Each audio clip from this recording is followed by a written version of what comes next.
এই হচ্ছে আমাদের গিরিবালা মন্দিরের মূল আকর্ষণ। দেখো রাধে কৃষ্ণ।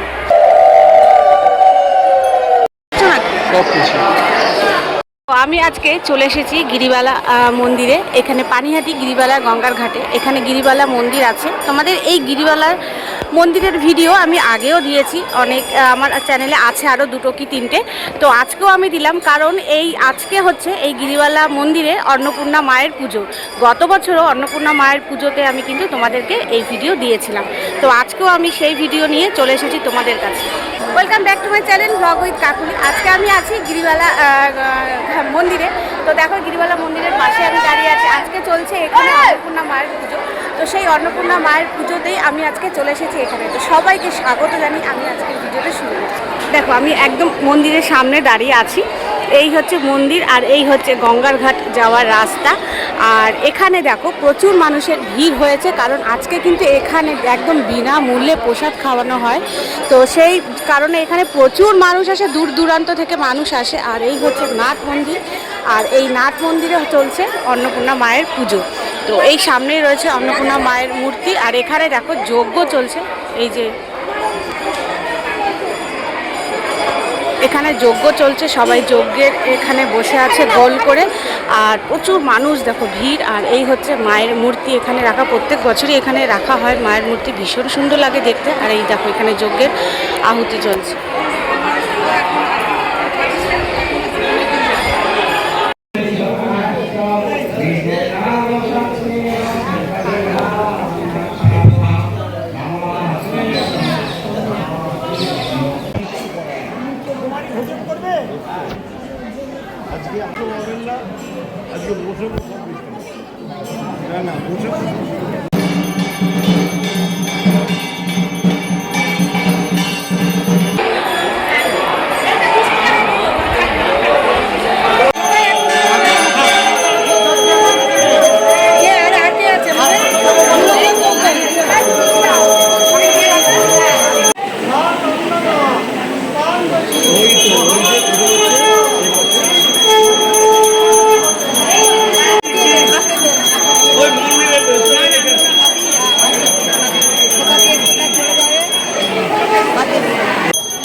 প্রসাদটা কি করবো আমার কাছে।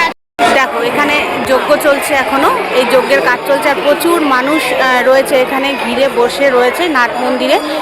আর সবাই কত সুন্দর ধৈর্য ধরে দেখো চলছে। আজকে অন্নপূর্ণা মায়ের পুজো। এই অন্নপূর্ণা মা যেন সবাইকে আশীর্বাদ করে, এই ভূভারতে কেউ যেন ক্ষুধার্ত না থাকে। মা সবাইকে আশীর্বাদ করো এই জানিয়ে মায়ের কাছে আমি প্রণাম জানাই এই বলে। তো এই হচ্ছে অন্নপূর্ণা মায়ের মূর্তি এখানে রাখা হয়েছে, প্রত্যেক বছর এখানেই রাখা হয় আর এখানেই পুজো হয়। আর এখানে চলছে যজ্ঞের কাজ।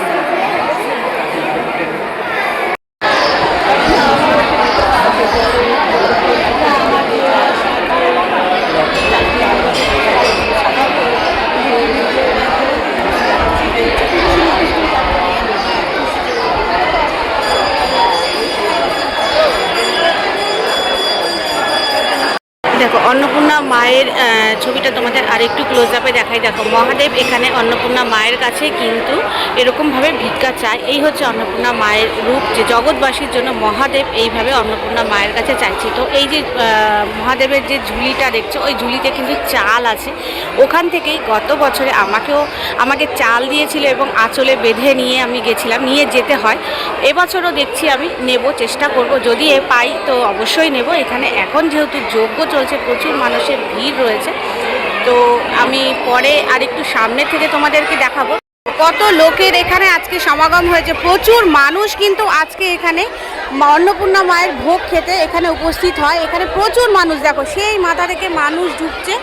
আর এই দেখো এখান থেকে সেই পর্যন্ত কিন্তু লাইন রয়েছে, প্রচুর মানুষ খায়। এই মন্দিরের চারিপাশ ঘিরে কিন্তু এইভাবে মানুষকে বসিয়ে আজকে বিনামূল্যে এখানে ভোগ খাওয়ানো হয়। একদম বিকেল 4টে থেকে 5টা অবধি চলে। প্রচুর লোক থাকে, যতক্ষণ লোক থাকে ততক্ষণ কিন্তু এখানে ভোগ প্রসাদ খাওয়ানো হয়। দেখো তোমরা দেখতেই পাচ্ছ কীরকমভাবে ভিড় হয়েছে এখানে। এইভাবে বসে মানুষ ভোগ প্রসাদ কিন্তু এখানে গ্রহণ করে। তোমাদেরকে এখানেও দেখাই, দেখো এই পাশেও দেখো, এই সাইডেও দেখো, এই যে রান্না হচ্ছে, ওই যে রান্না হচ্ছে ওখানে, এটা হচ্ছে রান্না করার জায়গা, ওখানে রান্না হচ্ছে। আর এখানে এইভাবে টানা বসিয়ে সবাইকে এইভাবে ভোগ প্রসাদ গ্রহণ করানো হচ্ছে। এখানে প্রচুর মানুষ ভোগ প্রসাদ আজকের দিনে তো খাবেই, এবং আরও কিছু কিছু অনুষ্ঠান আছে যেখানে সেই সব দিনেও কিন্তু এখানে বিনামূল্যে প্রসাদ খাওয়ানো হয়।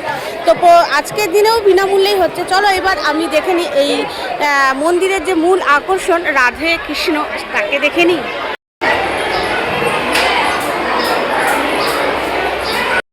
এই হচ্ছে আমাদের গিরিবালা মন্দিরের মূল আকর্ষণ। দেখো রাধে কৃষ্ণ কত সুন্দর সাজে এখানে রয়েছে, একদম মন্দিরের সিংহাসনে বসে রয়েছে। তোমাদেরকে আগেও দেখিয়েছিলাম। এখানে জগন্নাথ বলরাম সুভদ্রাও আছে, আর এইভাবে তাদের ভোগ প্রসাদ দেওয়া হয়। আর দেখো কত সুন্দর আমার গিরিধারী বসে আছে এখানে।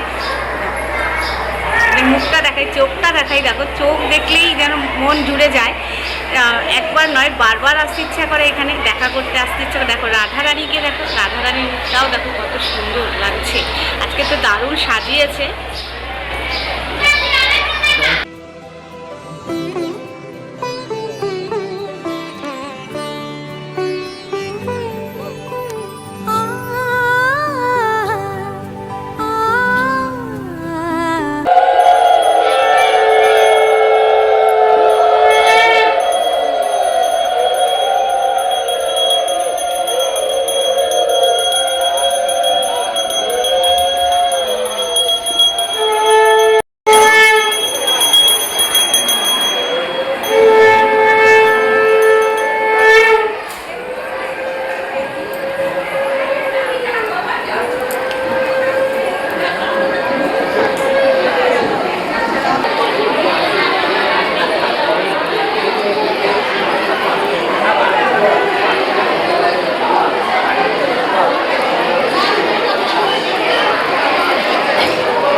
সবাইকে আঁচলে চাল দেওয়া হচ্ছে এখানে। দেখো এইভাবে সবাই আঁচল পেতে কিন্তু মায়ের আঁচল পেতে মায়েরা এইভাবে চাল নিচ্ছে। দেখো আপনি অবিশ্বাস করতেন তো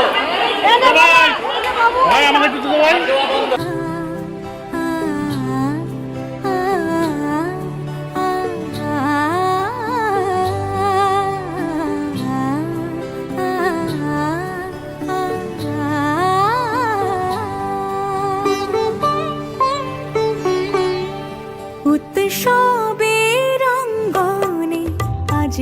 দেখো এখনো পুজো কিন্তু কমপ্লিট হয়নি, কালকে সকালে আবার পুজো হবে, তারপরে কিন্তু বিকেল বেলায় বিসর্জন যাবে এই প্রতিমা।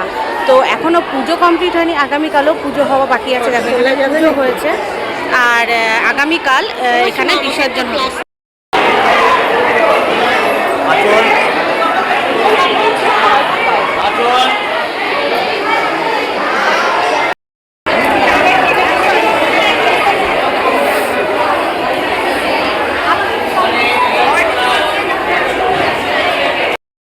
যজ্ঞের টিপ নিচ্ছে এখানে দাঁড়িয়ে। যজ্ঞ যেহেতু কমপ্লিট হয়ে গেছে, তো ঠাকুর মশাইয়ের কাছ থেকে সবাই এবার টিপ করছে। দেখো যজ্ঞের টিপ। এখানে ভোগ প্রসাদ গ্রহণের সুযোগ পেয়ে গেলাম, তো বসে গেলাম এখানে ভোগ প্রসাদ গ্রহণ করতে। দেখো পাতে প্রথমে ভাত দিয়ে দিয়েছে, দিদিভাইও বসেছে ভোগ প্রসাদ গ্রহণ করতে। তো দিদিভাই আমাকে পাতা দিল, বসার জায়গাও দিল, আমি পেপারের ওপরে বসেছি, তো এই দিদিভাইয়ের জন্য আমি বসতে পারলাম একটি পেপারের ওপরে। আর একটা থালাও দিয়েছে আমাকে, দিদিভাই ভুল করে অনেকগুলো থালা নিয়ে চলে এসেছিলো, দিদিভাইয়ের পাতেও ভাত পড়ে গেছে। এবার পড়ে গেল পাতে ডাল, কৃষ্ণি প্রথমবার যাই পড়ে গেল পটল আর আলুর তরকারি, পটল আলু আর সাথে সোয়াবিনও আছে, তার তরকারি পড়ে গেল পাতে। দেখো আজকে এখানে বৃষ্টি হচ্ছে, আর আমি খেয়ে এসে নাট মন্দিরে দাঁড়িয়ে আছি, বৃষ্টির জন্য বেরোতে পারছি না। দেখো কি হারে বৃষ্টি হচ্ছে আজকে, ঠিক আছে? দেখো পুরো ভরে গেছে। আর আমরা ঠিক ওই স্থানে ভোগ প্রসাদ খাচ্ছিলাম, ওখান থেকে চলে এসেছি, খেয়েছি ওখান থেকে, খেয়ে ওই পাশ থেকে পাতা ফেলে এইখানে দৌড় মেরেছি, কারণ প্রচুর বৃষ্টি হচ্ছে, তোমরা দেখতেই পাচ্ছ। দেখো প্রচুর বৃষ্টি হচ্ছে। পুজো কমপ্লিট হয়ে গেছে, এবার সবাই খাওয়া দাওয়া করে নাট মন্দিরে এসে বসে রয়েছে, পাখার হাওয়া খাচ্ছে, বৃষ্টির মজা নিচ্ছে। আর এখানে এখনও দেখো সবাইকে চাল দেওয়া হচ্ছে, আর সবাই মানে বসে অপেক্ষা করছে বৃষ্টি কখন থামবে আর কি। দেখো ও এই রাধারানীকে কাঁধে করে বৃন্দাবন থেকে নিয়ে এসেছে। আচ্ছা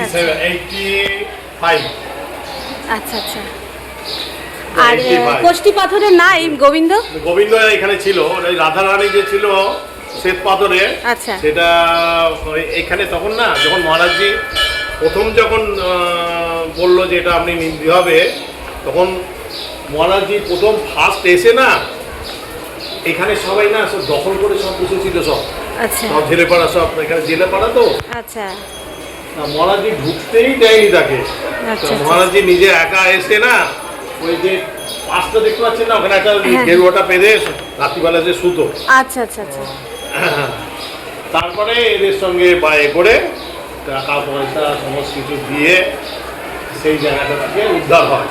তখন কবে সাদা এটা হচ্ছে মহারাজজি তো চলে গেছেন 87 সালে, এটা হচ্ছে এই 84 কি 83 সালে। আচ্ছা আচ্ছা। এইটা তখন একদম সেই ভাঙা বাড়ির মতো অবস্থা হয়েছিল। তখন এখানে ছেলেরা না ফুটবল খেলতো। আচ্ছা ফুটবল খেলতো মানে ফুটবল খেলতো মানে বল রাধারানীকে ভেঙে দিয়েছিল।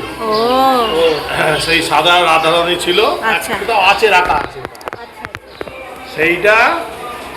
তারপরে আমরা বৃন্দাবনে দল বেঁধে গেছিলাম প্রায় 50 জন। আমরা মহারাজজি সেই 50 জন। আচ্ছা মহারাজজি যে দোকান থেকে কেনা আছে সেই দোকানে আমার জানা আছে। নিয়ে একটা ছবি আমার দেখা নেই।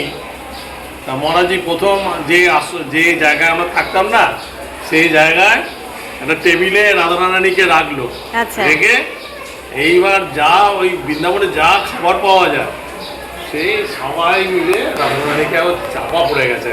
সেই পাথরও দেখতেন না, ইটালিয়ান মার্বেল পাথর, বহু মূল্য। ওই ছাদে জল পড়তো, সব সারানো হয়েছিল। মাঝে মহারাজজি হঠাৎ 86 সালে মহারাজজি চলে গেলেন, তো সে গঙ্গায় মানে এখানে প্রায় মহারাজজির সঙ্গে প্রায় পুরো হরিদ্বারের সাধুরা চলে এসেছিল। মানে এখানে 5000 সাধু এখানে খালি ভরে গেছিল আগরপাড়াটা। আচ্ছা আচ্ছা। এখানে মহারাজজিকে 2 দিন রাখা হয়েছিল, তারপরে তাকে একটা খাঁচার মধ্যে করে দিয়ে আবার চারদিকে করে মানে 2 দিন ধরে সকাল থেকে অভিষেক আরম্ভ হয়েছে। সমস্ত বড় বড় সাধু সম্মেলন এসেছিল, সে অভিষেক করা হয়েছে। করে এইবার গঙ্গার জলে মাঝখানে গিয়ে খাঁচাটার মধ্যে প্রিয় জিনিস দিয়ে সলিল সমাধি বলে। আচ্ছা আচ্ছা। সলিল সমাধি। আচ্ছা। তারপরে রাধারানীকে এখানে এনে প্রতিষ্ঠা করা। হ্যাঁ, রাধারানী প্রতিষ্ঠা ছবি যদি পরে হয় দেখাবো। আচ্ছা। মানে যেদিন রাধারানী আসে সেদিন ওই তেঁতুলতলা মোড় থেকে না মহারাজজি কোলে করে নিয়ে আসছিল। আচ্ছা, নিজের কন্যা সন্তান। রাধারানী প্রথমে এখানে নিয়ে এসে আগে আমাদের বিডেন স্ট্রিটে মহারাজজির বাড়ি, ওইখানে প্রথম নিয়ে গেছিল। আচ্ছা। যখন এখানে আসে গাড়ি করে, মহারাজজি কোলে করে, ছবি আছে, কোলে করে এখানে নিয়ে এসেছিল। নিয়ে এসে এইখানে অভিষেক হয় রাধারানী, খালি রাধারানীকে করে সে অভিষেকে বিরাট অনুষ্ঠান হয়েছিল মহারাজজি করে। আর এই অন্নপূর্ণা পুজো দেখছেন তো, মহারাজ বললেন কীর্তন করতে করতে, বলে এই অন্নপূর্ণা পুজো হবে। বলে কেন? বলে আমার আগে বাড়িতে হতো, তো সেখান থেকে একটা ওই এই পাওয়া গেছিল, ওই যে শিবের যে ঝুলি, আচ্ছা আচ্ছা আচ্ছা। ওইটা পাওয়া গেছিল। আচ্ছা। এবং আশ্চর্য, ওই ঝুলির মধ্যে দুটো চাল পাওয়া গেছে। ও আচ্ছা। মহারাজের মধ্যে এই দুটো চাল পাওয়া গেছে, এইটা দিয়ে ভোগ তৈরি হবে। কারণ শিবের তো ভিক্ষা কোথাও ভিক্ষা পায়নি, তো ও মানে দেবাদিদেব মহাদেব কোনো জায়গায় ভিক্ষা পায়নি। আচ্ছা মা ছাড়া যে অন্ন জোটে না, না, সেটা শিব বিশ্বাস করতো না। আচ্ছা। ওরা ভিক্ষা পায়নি। এই মহারাজ ওই দুটো চাল দিয়ে প্রথম ওই অন্নপূর্ণা পুজো শুরু হয়। আমার কাছে অনেক ছবি টবি সব তখনকার সব আছে। সেই মহারাজি নিজে গান ধরতেন, ঘরে আরে অন্নপূর্ণা আমার অন্নপূর্ণা। ফুল কথা হচ্ছে দেখবার জিনিস ছিল, মহারাজি দেখবার জিনিস ছিল, ও বলা যাবে না। খালি গায়ে যেমন থাকতো না, দেখবার জিনিস ছিল। মানে যাই হোক, তারপর থেকে মাঝখানে তো ফাটা পড়ে গেল সব। মানে এত বড় একটা আঘাত না, আপনি জানেন না যে একজন একটা বড় মেয়ে সে হিন্দু সংস্কৃতির কাজ করতো, যেই শুনেছে সঙ্গে সঙ্গে পথটা ঠিক নয়, কিন্তু সে এ করতে পারলো না, সহ্য করতে পারলো না। আচ্ছা একদম হাওড়া ব্রিজ থেকে জল, মানে এরকম, মানে তারা এরকম ভক্ত ছিল। আচ্ছা আচ্ছা আচ্ছা। এরকম যে মানুষ ছিল না, সে মানুষ যদি মানে মহারাজি বন্ধুরাও এখনো আছে। মহারাজি বন্ধুরা মহারাজের সঙ্গে থাকা থাকে। প্রেম মন্দিরে রিজরায় স্বামী দেবানন্দ আছেন, উনি বন্ধু ছিলেন। তো এই ছিল আজকে অন্নপূর্ণা মায়ের পুজো। তোমাদের পুজো দেখালাম, যজ্ঞ দেখালাম, এবং ভোগ প্রসাদ খাওয়াটাও দেখালাম। এখন প্রচুর বৃষ্টি পড়ছে বন্ধুরা, তো আমরা এই নাট মন্দিরে অপেক্ষা করছিলাম